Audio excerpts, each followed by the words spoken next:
All right, here's that moment of truth. Here's that moment of truth and justice in the American way. Let's see here. It looks like we're coming on the YouTube. Are we on the Rockfin? There we go. Rockfin, what's up? Good morning, Rockfin. We are here. And YouTube, I haven't seen it yet, but I think we're there. Yes, we are.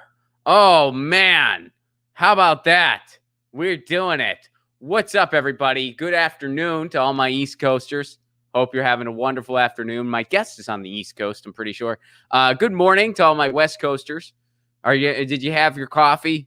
I had mine. I'm ready for some lunch, though, soon. I'm going to do that after this. And to everybody where it's an evening time zone, good evening. Hope you're having a killer evening. Hope you're kicking it off right. And to everybody in the future, Australia, New Zealand, happy future. How's the future? Solve climate change for the rest of us, would you? You're in the future. You got an extra day on the rest of us. Come on. Come on. Happy Monday, everybody. Shout out to everyone who makes this show possible. Our friends over at ZT.com, ZHITEA.com. Their tea kind of rules. The Ron Tea's going to be happening soon. Fingers crossed. But in the meantime, go to their website. Show them some love. You can get a lot of their tea wholesale right now. ZT.com. The Monk's Blend, the Raspberry Pecan, some of my personal favorites. Our friends over at triageoil.com, TRIAGE oil.com. Trendy name makes topical pain oil for your body. I use it myself and educates the public on cannabis-related issues. And Indie Left. Indie Left is the only place to find all the articles and streams from all the content creators that you know and love. They update the platform twice a day. They curate all the news for you. I'm on there along with everyone else you know and love. To learn more about them and to subscribe to everything they got going on and to join their Discord community, they're dancing over on the Discord, go to independentleft.media. That's independentleft.media. All right, without further ado, so you guys know that Joe Biden just unveiled his infrastructure package this week, which I think overall not enough is the kind of, if you had to sum it up in 2 words, not enough. Nowhere near enough if you had to pick more words. But here to talk about it today is a climate activist. He is the co-chair of the Eco Action Committee for the Green Party. He is also one of the original authors of the Green New Deal in 2010. He has worked alongside Jill Stein. He's been doing a lot of stuff, and he's here today to kind of break it all down for us. Please welcome to the show, Mark Dunlea. Mark, what's up, buddy? Hey, Ron, thank you very much for having us on. Absolutely.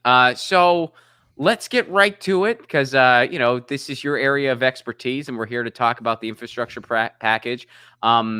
What is your overall kind of nuts and bolts summary of the infrastructure package itself? And then after that, let's get specifically into climate change.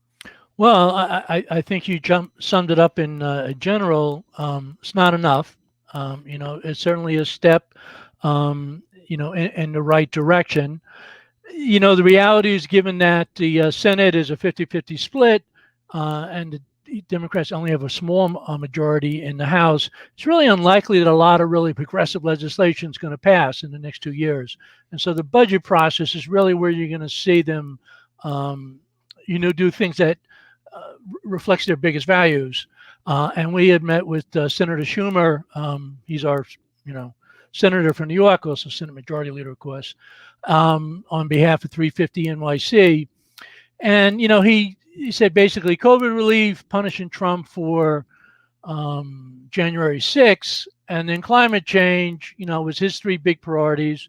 And that particularly something he called Thrive, the economic stimulus with a big focus on climate. This is their opportunity, and obviously they need to reboot the economy after COVID and sort of make sure that we're lifting up, the average American, not the, how many billionaires we have. So, well, then what has been allocated for climate change? Like, as far as this infrastructure package goes, I mean, Biden is not for a Green New Deal, correct? Like, he's not for a Green New Deal. He's not yet formally endorsed it, no. And, a lot of what he has said, I think the best way to sum up pretty much everything he's done so far is not enough. Like, hey, it's great that we're back in the Paris Accord. Okay, that's cooler than not being in there. But that's not enough. That's nowhere near enough. Getting off of fossil fuels by 2050 is not enough. That's not even a serious proposal. That's just kicking the can down the road, which is exactly what he's doing. So, in the infrastructure package specifically, where's it at as far as climate change is concerned? Well, just to quickly follow up on the point you made, I mean, the problem that all the Democrats, even the progressive elective Democrats, are unwilling to call for a halt to fossil fuels. Mm-hmm. Now, you're not really going to do that with the economic stimulus. Of course, you can stop giving any money to bad solutions like carbon capture, which you're doing. But that's really been the thing that the progressive Democrats in Congress have not been willing to do. Direct payments for sort of renewable energy and the economic stimulus is only around 400 billion. There are a couple other tax credits, but that's really low. And he does put a lot of money. Sorry, Mark. Let me ask though. What would be a more suitable number? Well, I mean, the Green Party, this is somewhat based on some economic studies Howie Hawkins did during his recent presidential campaign, was 2.7 trillion a year for climate-related stuff for 10 years, and then also 1.4 for an economic bill of rights. The Thrive agenda, which is what the mainstream climate groups are pushing now, and which Schumer had been a sponsor, that's now up to about $1 trillion a year for 10 years. And then the Center for Biological Diversity, which sort of organizes the more progressive climate groups, they're asking for $4 trillion a year for 4 years. So the Greens are the highest. Center for Biological Diversity is sort of the progressive thing, and then $1 trillion a year is what the mainstream climate groups are asking for. So basically, because you said about 2.6 trillion, so the ideal number would actually be the total number of the entire package.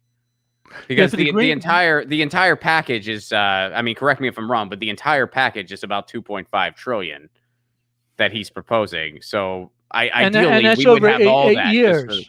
Right. That's over 8 years. Right. Because I mean, a lot of people are saying it should be at least 10. Mm-hmm. Yes, that's what the Thrive agenda, the Sierra Club, Sunrise. That's what the mainstream climate groups are doing. But I think the Green tries to figure out what's not politically doable, but what's needed to avoid climate collapse. And, the remaining carbon budget that you have to keep under in order to avoid going above 1.5 degrees centigrade or Celsius global warming, at our present rate, we're going to use that up in 7 years. So the clock, is ticking, really fast. The Greens have said that, we really need a 2030 agenda to get to zero emissions. Right. That's based on the science. 100% by 2030 for everything, and it's going to be a challenge, but let's try to get there as much as we can. And actually, one of the things when we met with Senator Schumer 3-4 weeks ago, one of the things we urged him to do, because we also done a lot of work with Biden around executive orders, since we were not going to pass much through congressional legislation, we really focused heavily on executive orders. And he did some good stuff, not enough, but did some good stuff. But we did get Schumer to come out a couple of days later and Rachel Maddow and say, I think Biden should declare a climate emergency and, mobilize the nation's resources to do that. And there's also there's special powers under the climate emergency or an emergency declaration. It's like what we did after Pearl Harbor, where we basically said to the economy, we're going to go build airplanes and tanks, and we're taking over your manufacturing, and we did it. I mean, it's going to be extremely difficult to survive climate change. You need a full-scale mobilization. That's what the IPC, International Planning on Climate Change, sort of said. They warn we have 12, 13 years left to avoid climate, collapse, and they're pretty conservative, remember, because they're part of the UN, so they got to get Saudi Arabia, United States, Russia, Brazil to sign off on the agreement.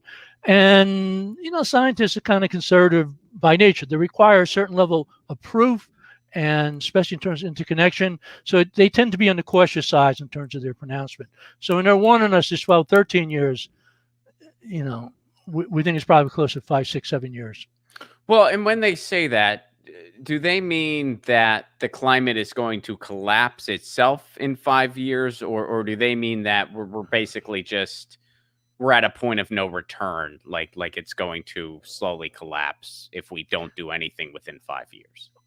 That is, the big fight in Paris 5 years ago, and we had to fight the United States and Al Gore and the other industrial polluters, was the developing world got the target to be moved from 2 degrees centigrade Celsius to 1.5 degrees. And, beyond that, it's sort of climate chaos, especially for a lot of developing worlds, those nations that are closer to the equator. That's where you see the fastest change is the equator, and then up at the the North Pole and the South Pole. So their warning was, listen, this is what you got to do to keep about 1.5 degrees, and once you hit it, it begins to accelerate. We're already seeing extreme weather. That's accelerating. There will be parts of the United States they say would no longer be livable. Surprisingly to me, in the Midwest, because the combination of both heat and humidity, water Really? patterns. Yeah, the They're saying Midwest. that. See, I thought, man, okay. I thought the Midwest was going to be where we all had to go. Apparently not. The place we got to go, which also surprises me, is Buffalo, New York. That apparently No is shit. the place that's gonna do the best. So Wait. You can't just say that and then leave that there. Mark, you can't just be like, the Utopia, Buffalo, New York. Anyway, well, explain that. Why Buffalo is that? is on the rebound. No. It actually. Annie DeFranco from, still lives in Buffalo. I mean, no, they I'm got from, a pretty good football team even these days. I'm from the Rust Belt too. I'm from Pittsburgh. So, but no, Right. I just, but seriously though, like, why is that? Is it because of the like the water that's available and just the fact that it's a cooler place? Like, why is that sort of the desired climate potentially? Beyond my particular scientific expertise, but it'd be a combination of humidity, as you said, they're right by the Great Lakes. How the soil is going to react. There's a lot of different things. I live right on the border of Massachusetts and Vermont and New York.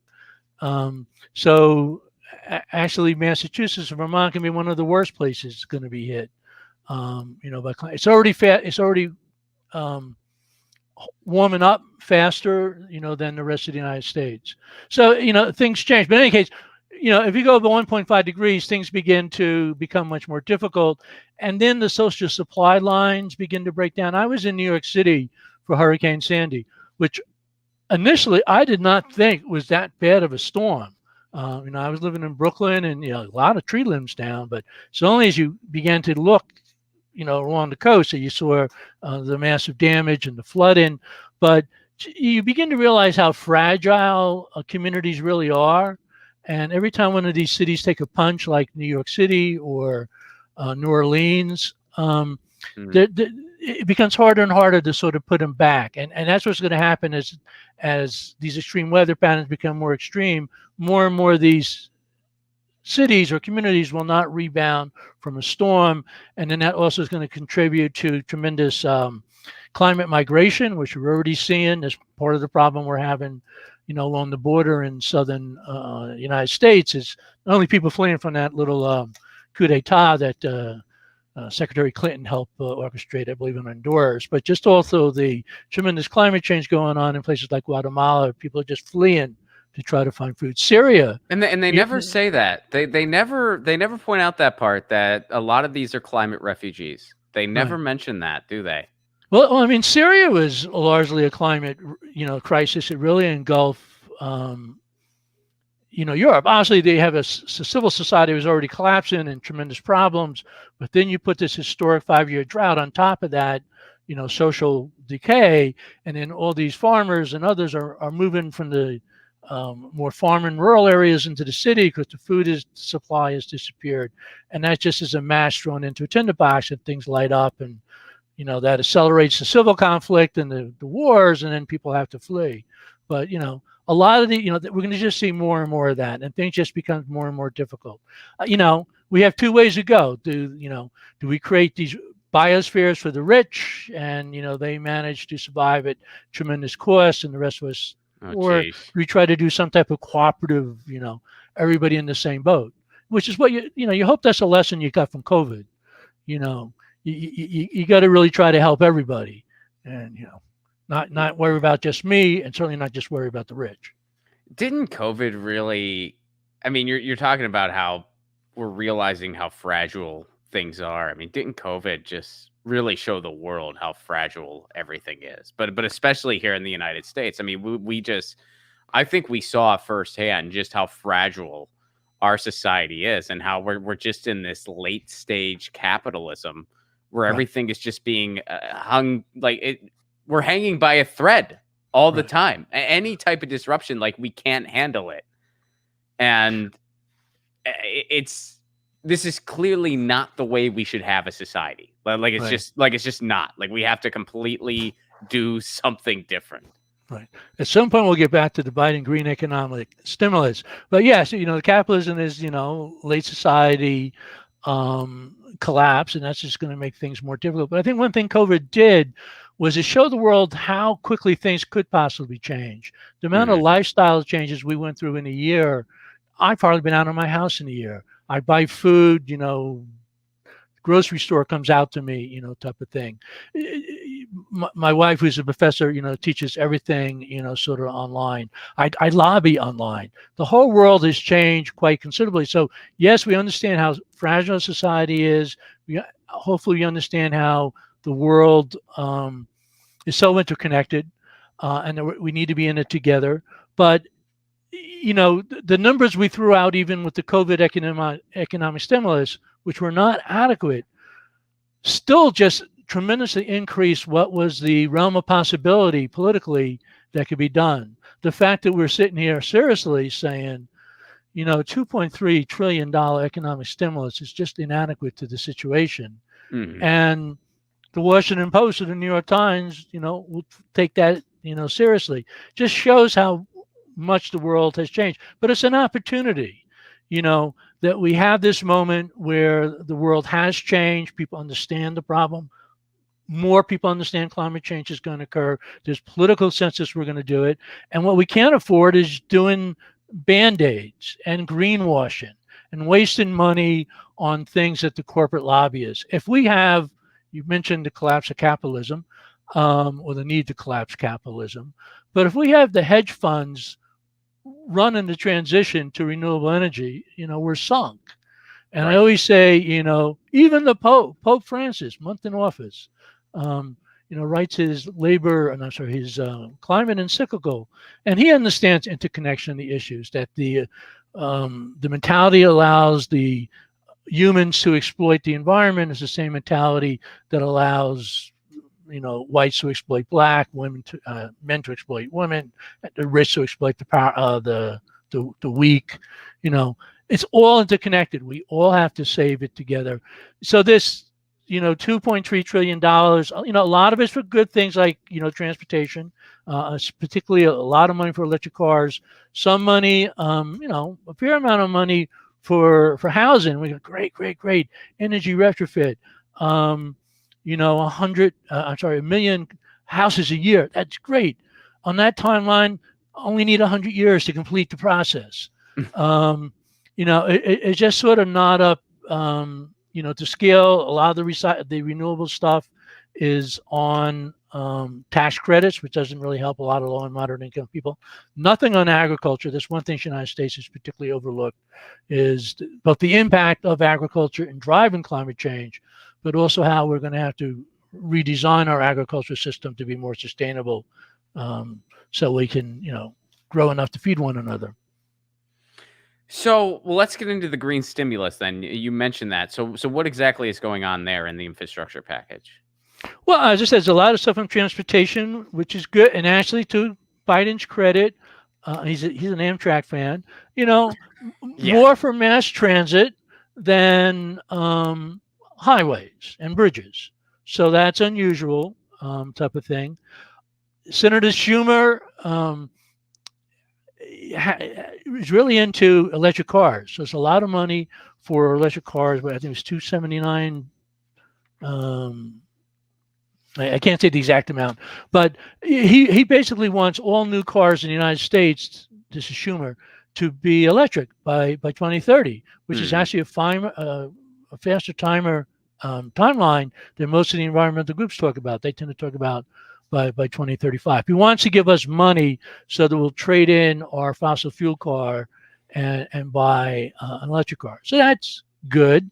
Um, and I said they are doing money on transportation, and I do think mass transit is sort of a better solution. Certainly water and sewer are significant problems, public health problems in the United States, and it's always good to put money into that. It has a relationship to climate change, but it's not what's going to stop us getting to 1.5 degrees. I can't argue against that money, but that shouldn't count towards a climate budget. So, and yeah, there's a lot of gestural things and a lot of things where it's like, okay, that's good. This isn't enough, but that's good. Um, but then you'll see these gestures, and then on the same note, you'll see where Biden was most passionate when it comes to the environment, and what he was most passionate about was the promise to not ban fracking. That's where Right. he is the most passionate. So, how do we combat that, really? I mean, the power like they get a lot of money from oil and gas. We both know this. How do we push for a fracking ban? How do we try to get there? Well, New York was perhaps the first state to do that. Hmm. And a lot of different factors. One overlooked factor was Howie Watkins getting 5% of the vote for governor, a lot more than the Green Party gets. Tremendous grassroots bird dogging of the governor. Every place he went, people were asking him about fracking. And somebody from Pennsylvania for New York came up with this legal strategy of getting local towns to pass ordinances to ban fracking in their town. And a lot of towns actually did that in the southern tier where a lot of the fracking was going on. And so how are we getting 5% of the vote? My God, every place I go as governor, they're yelling at me and screaming at me. And now these towns have really prevented much of the fracking from occurring with these laws. And they won a court case at the State Court of Appeal upholding that. He sort of gave up. People were very creative. They spent 5 years of their life, more than I did, just, doing this. I think we had to be really dominant on this. As I said, the Democrats are unwilling, and I'm talking about the AOC wing of the Democrats, are been unwilling to say halt, abandon fracking. She does say 5-year phase out, so she's getting there, but it's not, a ban. And it's, we need to take over the Federal Energy Regulatory Commission and stop all these gas pipelines and fossil fuel projects. I've been arrested, 3 times, and when I turned 65, I said time to put my, body on the line and try to get XR to be a little bit more supportive of direct action and not quite as strong in the United States as in Europe. But you gotta say no to it. I think a carbon tax is one thing to do. I got a lot of friends who say, no, you're paying to allow these guys to pollute. And I say, well, somewhat, but it makes it more expensive. It's going to help. You also got to mandate emissions at the same time. I'm not in any way saying the only thing you do is a carbon tax. I think it's one of the 6 or 7 tools that can really go after the fossil fuels. And you got to be willing to I got arrested. You got to be willing to use every tool. Got to be use every tool. Other ones that don't work, don't use the full solutions. Right. Sure. That's going to be the big fight. I think the big fight is going to be over a carbon capture. I think in the economic stimulus, energy stimulus they did right before the end of the last session, so maybe December 30th or January 2nd, that period of time. I think it was $600 billion. It was no, way too much. It was $6 billion for carbon capture and sequestration, and about $10 billion for nuclear. And then there's all the what carbon capture is, and this unfortunately the IPC heavily promotes carbon capture.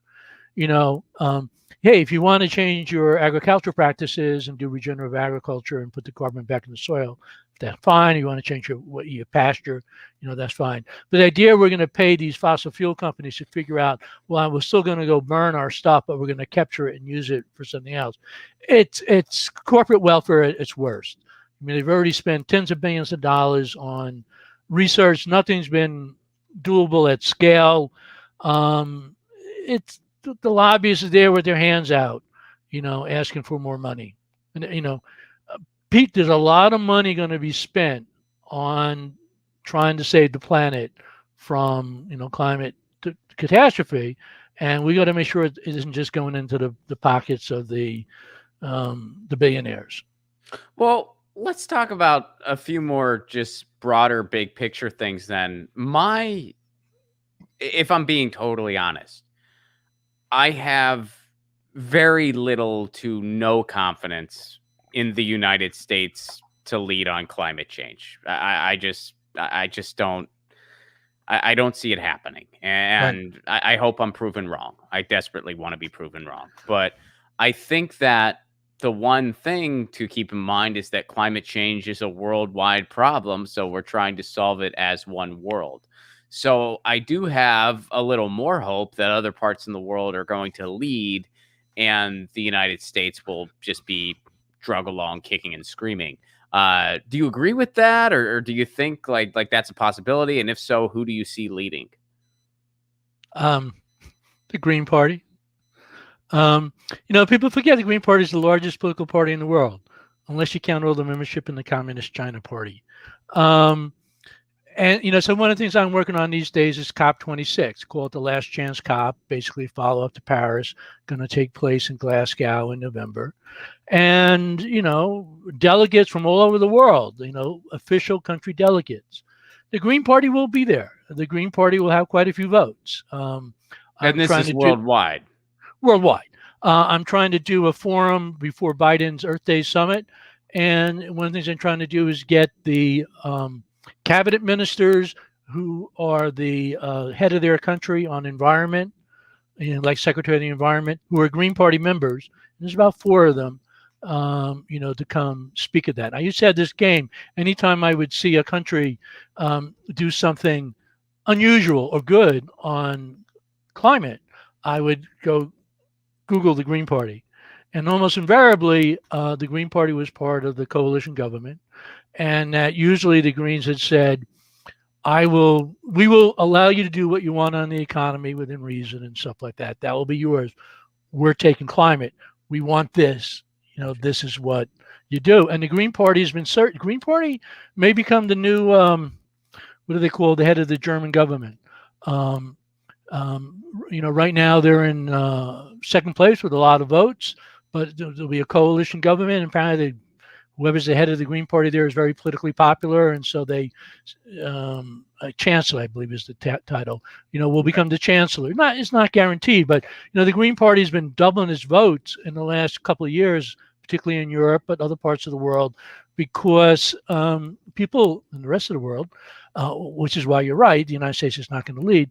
They're very concerned about climate, and they view the Green Party as the political party that is most committed to climate. And so, and the Greens in Germany have been in and out of government, for 30 years. They're not, well, what are they going to do? You know exactly what they're going to do. I remember during the Balkan War, the most popular politician in Germany was the basically our equivalent of Secretary of State. And, he's the one that negotiated the ceasefire in the Balkan War, during the Clinton administration.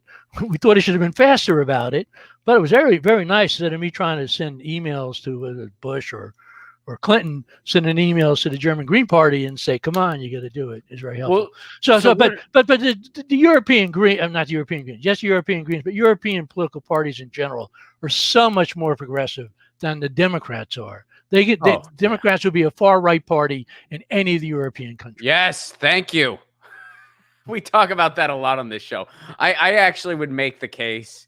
And it's funny, I had a guest on recently from England, and I guess it's one of those, grass is always greener on the other side. But I would make the case that the Democrats overall are to the right of the Tories. And that's not saying the Tories are terrible, but I would actually argue that Democrats are further right than the Tories. Like they would be a far right party. And what are some specific countries then? I mean, you mentioned Germany. What are some other ones that kind of stick out to you as they're kind of going to take the reins? Hopefully Sweden. I haven't seen Sweden do much, but In the last election, climate was a dominant political issue because when the tundra in the Arctic was burning, the amount of smoke that was coming into the mainland part of Sweden was so incredible that it really forced them to pay attention. You hope Italy, France, England, the Greens, have some really strong partners, but they're pretty small. They're not as big. England is one of three countries, us, Canada, and the United States, that use a winner take all system. So they're one of the few democracies that don't have proportional representation. But Carolyn Lucas is considered one of the real, thinkers within the environmental, movement within Europe. The Scandinavian countries, Iceland. One of the things we mentioned before about carbon capture, the volcanic rock in Iceland apparently is a natural way of putting carbon back into the soil and out of the atmosphere. So my guess is that, they're too small to make it a worldwide dent, but it's one of the they could big research give things. A model, right? Right. Man, I've never been to Iceland, but I really feel like the more I hear and learn about it, the more I feel like that's my place, Iceland. I mean, they have a museum dedicated to punk rock. They put bankers in jail, and they're doing something about climate change. It's just my kind of place. But I'm trying to think whether the prime minister of Iceland is a Green. It might possibly be. There was one of these countries like that where a young woman, won the election, and they made her the prime minister. She'd been in parliament previously. She may have been an offshoot from another party, but she was very popular, and now she's prime minister of the country. Well, so let's. And Iceland, of course, there's a lot of geothermal, so they're one of the countries most high up. But Europe also, they're 10 years ahead of us on offshore wind.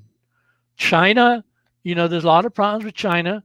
But they're one of the big factors that drove down the cost of solar panels across the planet. Mm-hmm. Now, one might argue with some justification that their labor standards and making those panels were certainly substandard. But when these other countries invest in stuff, in the United States, we have one little offshore wind farm off of Block Island, Rhode Island, 5 wind turbines. We don't know how to build this stuff. We're actually that's one of the things that Biden announced. The best place in the world for offshore wind is off in New York City and New Jersey. But one of the problems is we don't know how to build the turbines. We're learning how to do that. We don't know how to, we don't have the ships. And we have this thing called the Jones Act, which means if you're a foreign ship, you can only make one visit. So if you're trying to take, turbines from the factory, you have to be on the water for offshore wind. You bring it to one place, and then you got to go home, get back to the port, and come back.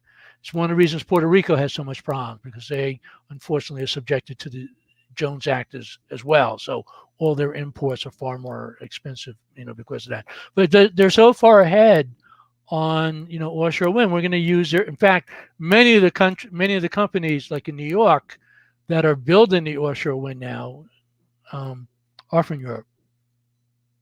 So let's kind of finish up here domestically, and let's kind of get specific to the Green Party. You mentioned all these other places that have proportional representation, or at least way more proportional representation than the United States does. And you see all these things. I mean, even something that comes to mind that's very recent that the Green Party's been vocal about is HR1, which is a bill that has a lot of good things in it that we should have already had. I mean, there's a lot of things in there. It's like, it's sad that we need a bill for this. We should already have this, but we should have it. But unfortunately, they also include all these other things to screw over third parties even freaking harder, which, the Green Party has called to remove those things. How do we start changing our system so that we can have more proportional representation, better representation, and third parties have a shot? Because I feel like electorally, the duopoly needs to be broken. It's not even. I just think there's no other option at this point. Electorally, the duopoly needs to break. I came out of the Saul Alinsky community organizing movement. Used to be a state head organizer for Acorn in the South and Southwest. And one of the things we told people is, the people who tell you you can't beat City Hall are the people who run City Hall. And, you have to say that, yeah, hey, a lot of my friends are still trying to, reform the Democratic Party. Good luck. It's been 150 years, and it hasn't worked. And there's all these, reasons why it is not. It's very difficult. Um, the Greens in Canada and in England have slightly broken through with a couple members elected to the national parliament. I think the Greens need a reboot. I think the Greens. I'm one of the people in the Greens, even though I spent 30 years of my life, actually 40 years, professionally doing anti-poverty organizing. I'm one of the few people, perhaps, if view the Green Party as not being strong enough on the environment. I would like them to, sort of focus more on that. People have to make the decision to break with the two-party system, and you're hoping that things like, the Bernie Sanders campaign, sort of contributed to that. You always been young people have been the ones most willing to change. We always say, yeah, you should run and start locally. Well, the Greens have been running local candidates for 35, 40 years. We elect, 50 to 100, a year. It's not enough. It's much more harder to win on the partisan stuff. Our ballot access laws are incredibly restrictive. There's no other democracy that uses them. The amount of time you spend collecting signatures to get on the ballot, if you don't have ballot status, is enormous. The idea is we practice democracy. Go spend 3 months in the middle of the summer, thousands of volunteers hour, all this money, your entire budget to get on the ballot. And then when you get on the ballot, you collapse because you spent all your resources, trying to get on the ballot. The lack of thank you for being on this show, but the lack of access to the media. We're never on the cable, televised network. Newspapers don't really cover us much. We're not part of the media strategy. Well, you don't win. Well, if you don't cover us, we don't win. And, I thought the idea behind journalism was to cover the truth or cover what's important, not cover it as a horse race who's putting Not in this country. Not in this country. At least Well, not at the corporate level. Not at the corporate level. There's great journalism in the United States, but you really got to dig. But I also think the Greens had to become engaged more directly as an organization and not as individuals with the various social justice movements. And a lot of the Greens are very active in the social justice movement, but there's a tremendous discrimination in this country against progressive third parties. You type aren't allowed there. Well, wait a moment. You got 10 Democrats speaking at the rally. Oh, well, they're elected officials. They're not, politicians. And so Greens tend to hide their allegiance because it's just easier when you're organizing. But I said, you mentioned you're interested in the cannabis issue. Hey, we just legalized it in New York State. First time the Green Party got ballot status in New York State in 1998. Ran this guy, Grandpa Munster, Al Lewis. But really, who he was known for politically was fighting to end the Rockefeller drug laws. We were the first party, to sort of promote legalization. Used to be the Green Party, at least in New York State. We were very strong on gay, lesbian, rights from day one, 30, 40 years ago. And so we were the gay rights party. And you go out petitioning and, a gay, lesbian, bisexual, queer individual. Oh my God, the Green Party is here. Let me sign your petition. A friend of mine was mayor of the village of New Paltz 20 years ago. Decided, I have the power to do marriages. I'm going to start performing same-sex marriages. And that helped, ignite that whole type of thing. The Greens are often out in front. It's out in front on climate. It's out in front of economic justice, $15 minimum wage. It coined the Green New Deal, ban, fracking. When we started the campaign in New York State to ban fracking, all the big environmental groups, the liberal Democrats, the Working Families Party, oh man, that's too radical. You can't speak at our rallies. Just got to study the issue. You got to study it. The radical demand should be a moratorium. We're like, what do you need a moratorium about? We know we don't want fossil fuels. Natural gas is a fossil fuel. You can debate the environmental impact, the public health impact, the water contamination. We believe that's all real, but it's a fossil fuel. So what are we debating, studying the issue? So I mean, the Greens always sort of been out in front, but don't sort of get credit for that. And I think the Greens need to be, much more engaged, and you need a lot more younger people than me. The Greens used to be the party of young people. That's not the case at the moment. Many of them are going to DSA. Why do you think that is? I think Bernie Sanders. I think and Obama. I think Obama really brought in a lot of young people, gave them hope. Obama really was a young person phenomenon, and so those young people that gravitate, in other years would have gravitated, towards the Green Party, and then, Bernie came along and he caught fire, and we certainly picked up a lot of support after Bernie, dropped out in his first election cycle, not so much in the second election cycle.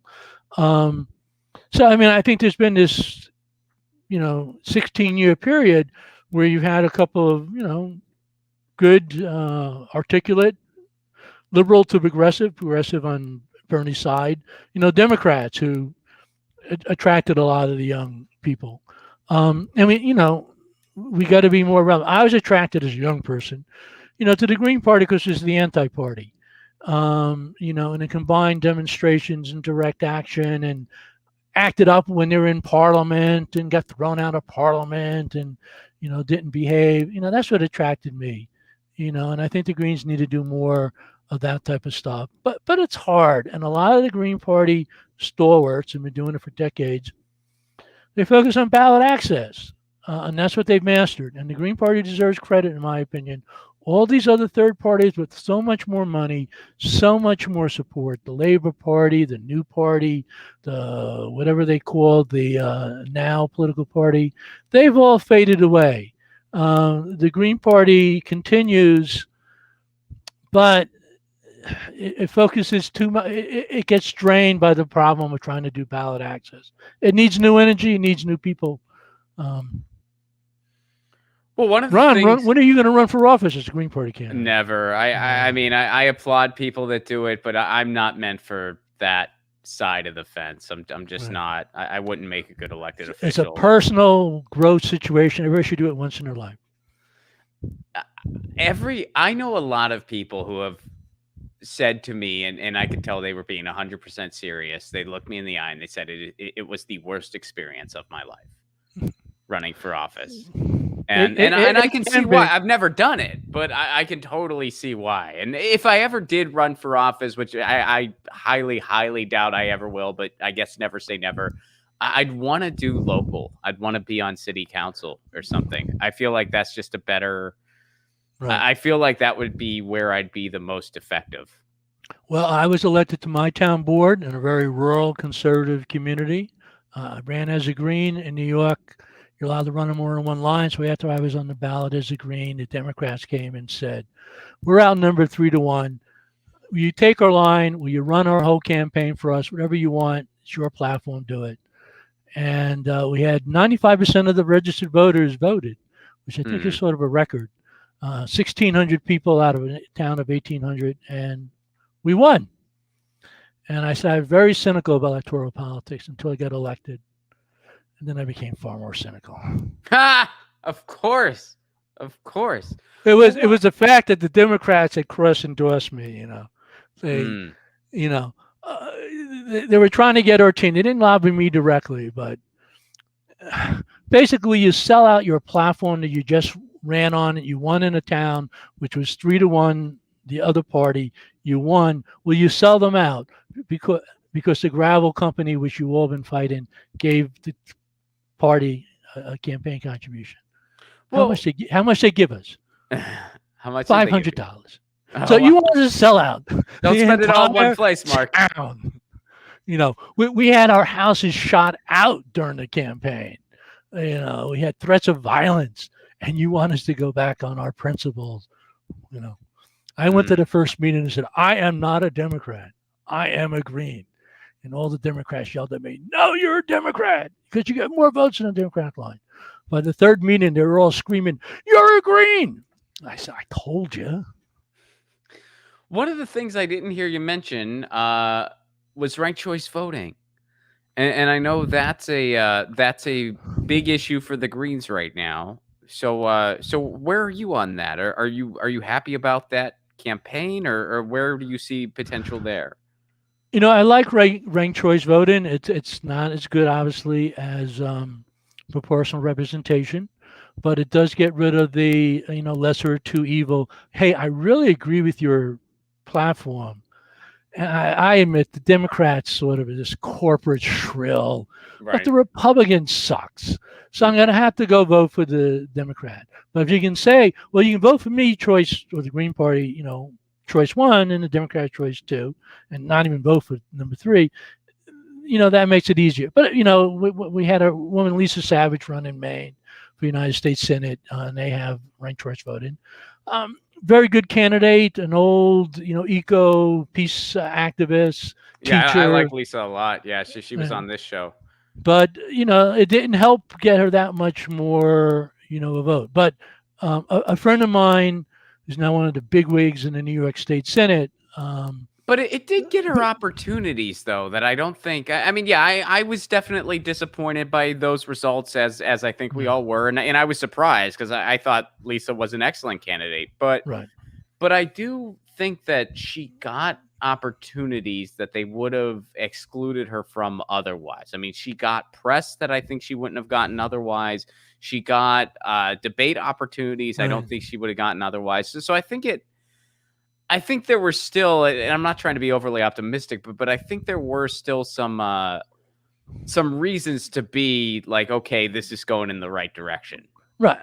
We've been promoting it for a decade. I was going to say a friend of mine basically crossed it to us in her first race for New York State Senate, got elected. We asked her one thing: introduce a bill on, we called it IRV voting, instant runoff voting. Now it's ranked choice voting. That was like 20 years ago. So it's really great in the last 3 or 4 years, that has come into play. But if the Democrats gave ranked choice voting, what reason would people have to vote for Democrats?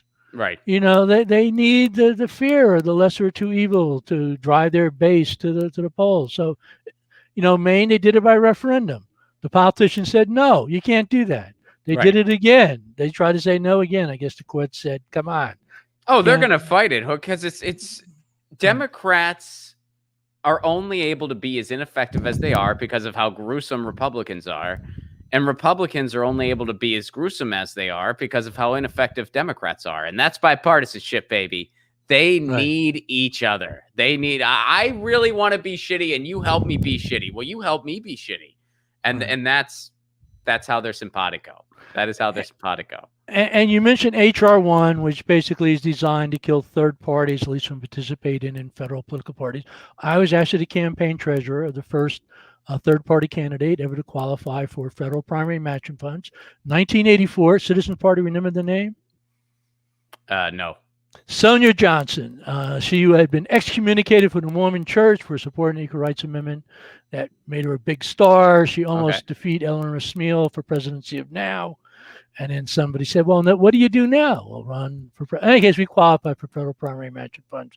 Hardly anybody's ever done it, since, and now they're making it impossible. We need full public campaign financing, not just partial public campaign financing. We have that in New York City. They use that as a model. There's only one race that matters in New York City, and that's for mayor. He has all the power. And, Who large. do you have a person?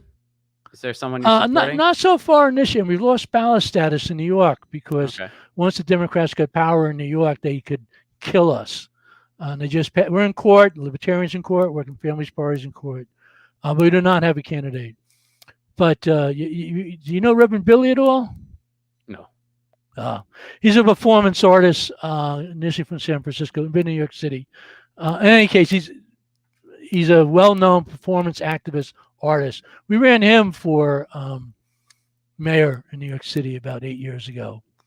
I thought that would have been a great campaign. We didn't quite connect. We didn't quite figure out how to do the performance art and the political stuff at the same time, because I think a lot of what third parties had to do is treat elections a bit as performance art and, be a little bit over the top. And it's like the only way the media gives us attention is if we do something crazy. And the strategy, you got to do something crazy, but people don't think you're crazy for doing it. So it has to be funny and provocative, but doesn't make you look too weird. Yeah, I mean, And that's a very difficult balance. that's what Abby Hoffman and all those folks were doing. Right. All right. So where can people go to learn more about you? Well, gp.org, greenparty.org nationally. Eco Action Committee has a webpage. A lot of my climate stuff, I have my own little green group, Green Education Legal Fund. So gelfny.org, has our material on it. Biden Summit's coming up. We're doing Earth Day to May Day, and we'll be doing a lot of seminars about nuclear power and about the military and the relationship to climate as part of the Earth Day and May Day stuff. Right on. And turn into your station. Cheers, man. Well, Mark, thank you so much for being here today. I really enjoyed talking to you. And everyone, check out gp.org. Follow Mark on Twitter and everything he's got going on. And when chat, thank you very much for the super chat contribution. IPCC is considered optimistic to me, BTW. I feel you, when chat. And thank you for the face.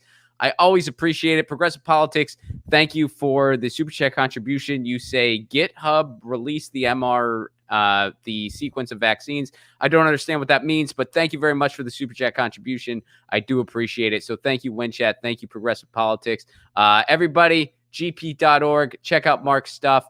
And what's the Earth Day event? Give everyone, tell everyone what exactly is going on there one more time. Well, we're doing 10 days of events between Earth Day to May Day to mark the connection between climate change and social and economic justice. But if you go to the Green Party webpage, gp.org, there'll be a link and people can sign up. And we're doing one forum with Harvey Wasserman and Howie Wilkins on nuclear power and why it's not a climate solution, and another on the military and its role and impact upon climate change. And of course, May Day.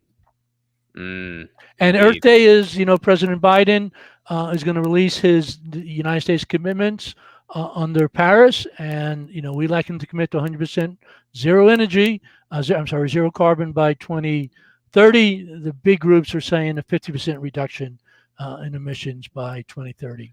And what do you think he's going to commit to? Do you think he'll? Oh, he's going to be much closer to the 20, 30, 50%. And he's going to give a range of options and not even commit to the 50% by 2030. And he'll give a little extra money, but not enough to the third world, relief fund for climate change. I'm noticing a trend with this guy. I'm noticing he doesn't do anywhere close to enough. Has a few nice. I mean, yeah. History repeats itself. Mark, thank you so much for being here today. Thank you, Ron. I appreciate it very much. We'll be back tomorrow. And in the meantime, you all know the drill. Lucy, she says meow. I say peace. Peace.